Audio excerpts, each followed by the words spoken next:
Hey guys, Zero Ramada here. This commentary is going to be like a little quick rundown on the settings available in Blacklight Retribution. A lot of people were asking me how to like change your crosshair, how to change like the hit detection audio and all that kind of stuff. So I'm just going to kind of just quickly go through that stuff. So first thing we're going to talk about is the video settings. I'm just going to breeze through a lot of these because they're mostly self-explanatory, like resolution, brightness, window mode, texture quality. Those are pretty standard in most games. Roll detail dictates the amount of like decals available on the map. So if you're having a lot of performance issues, that's probably something you want to lower. Character detail basically is the texture quality on your character or your other characters as well. Particle detail is like the incendiary, toxic, electro effects that you see when you get hit by those ammos. And then if you're having tearing, you want to turn on VSync, and VSync basically syncs your frame rate with your monitor refresh rate, and that should eliminate any tearing. And tearing is basically like really choppy, like you have like a really choppy picture even though you might have a high frame rate. So that's probably something you want to look at if you have that issue. Letterboxes, if you're not playing like on a 16:9 resolution, sometimes the UI is like really like screwed up and like misaligned and whatnot.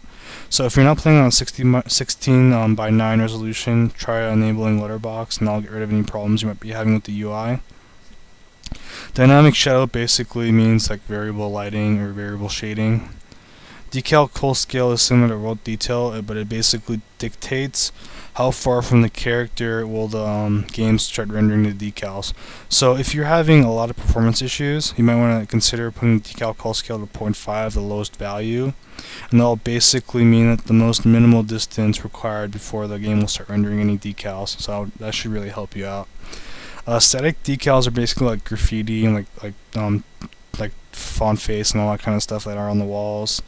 Dynamic decals are stuff like bullet shots, stuff that's created in the environment by you. Fog volumes, excuse me, means like just basically fog.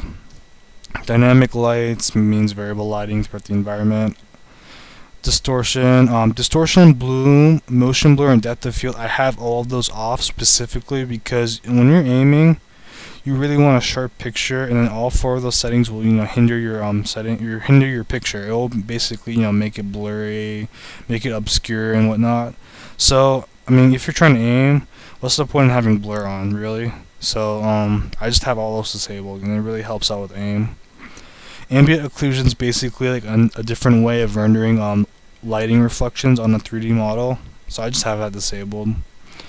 Lens flare is basically kind of like the lighting that comes out when you're shooting bullets from their barrel, so I just have that disabled as well because that can be really hindering when you're shooting. Post-process MLAA basically means anti-aliasing, and that basically softens the edges and the round corners on like a lot of the walls and whatnot in all the models. Light shafts are basically, I guess you can call them God rays. That kind of just like describes it in a nutshell. And if you're having a lot of performance issues and whatnot, but your computer can probably take this game at whatever settings you're running it at, definitely enable frame rate smoothing. And basically what that does is it uncaps your FPS. So most games cap your FPS at 60, but if you enable frame rate smoothing, that'll basically let you go up to as high as you can go. Like I can get up to 110, probably like 90 FPS in game consistently. DirectX 11, disable that if you're having performance issues. It's basically a lot of bells and whistles like tessellation and image reflections. Like image reflections basically uses real images instead of like actual like 3D models to make reflections on the environment. So if you're having performance issues, definitely disable DirectX 11. That should help you out a lot. Onto audio settings. Dialogue volume is basically kind of like the announcer talking. Like objective is to like do this or do that. Or in the tutorial, the announcer's talking a lot. That's basically what the dialogue volume is. Music volume, self-explanatory. Effects volume, like bullet shots, grenade audio, all that stuff. Hit audio, damage audio are the new audio effects for the hit detection. So basically when you hit someone, it's going to play an audio, and then when you get hit by a bullet or you hit by a rocket or whatever, that's going to play an audio, and those are usually really loud. So you can turn those down in here.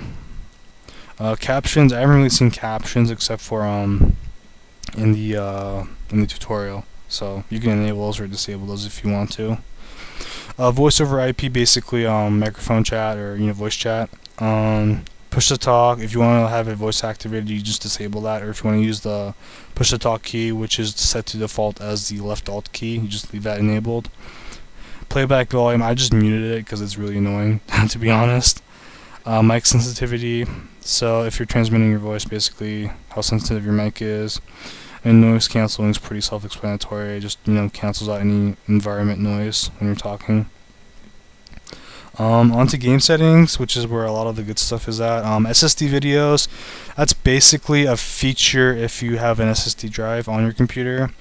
And then if you have an SSD drive, you can enable this setting and you can actually put in custom videos in the game and they'll play on the billboards on most of the maps. So that's pretty cool. Scoreboard toggle basically means that if it's enabled, you just press the tab key once and the scoreboard will stay up there until you press the tab key again. So I just have that disabled so you can just press and hold to show the scoreboard. Auto reload, basically reload when you have an empty clip. Auto weapon switch, like switch when you're out of ammo for one weapon.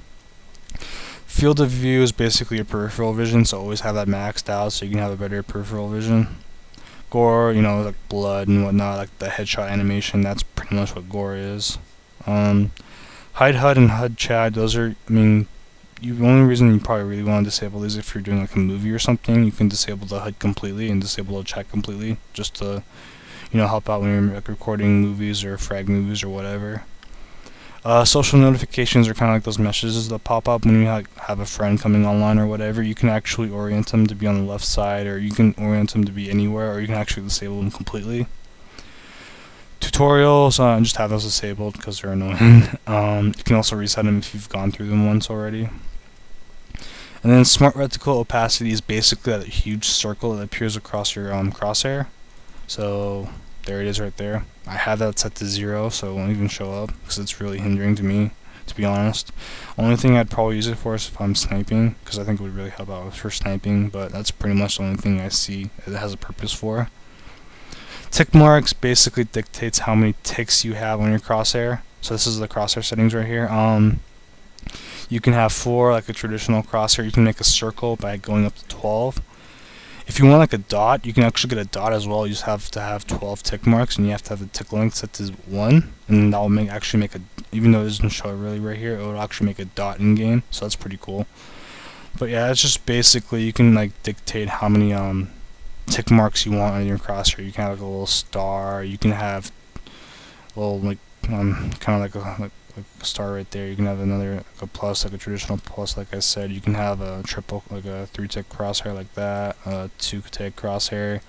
You can have a 1-tick crosshair, I guess, if you want to. But yeah, that's pretty much what tick mark does. And then you can make it as big as small as you want with the tick length option. You can also like do stuff like rotate it with the rotation setting.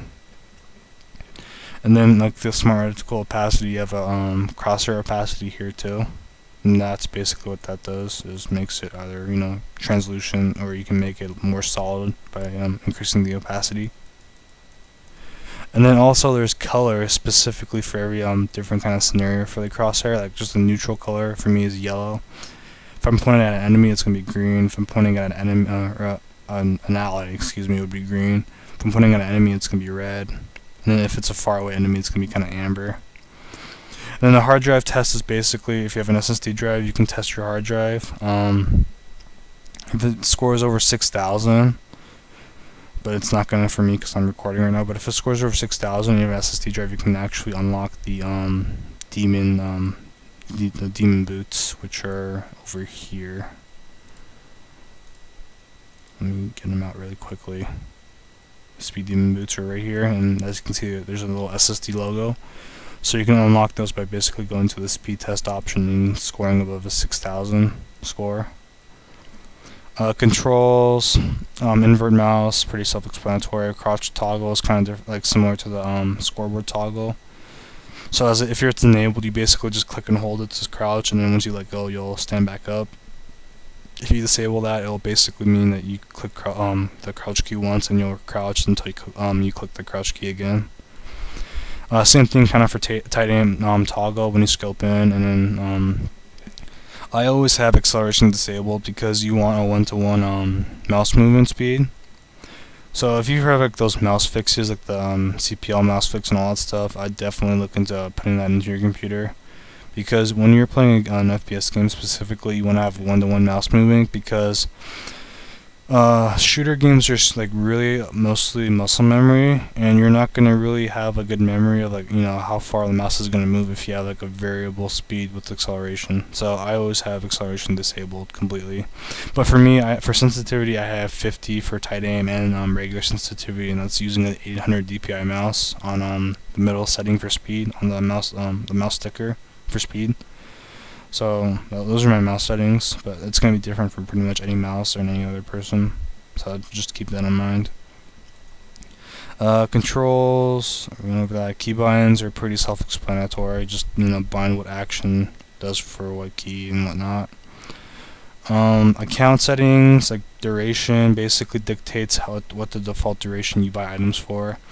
Same thing for currency. It will actually dictate what currency you want to use as the default currency to buy stuff. So I mean, you probably want to set the GP unless you have like a lot of Zen.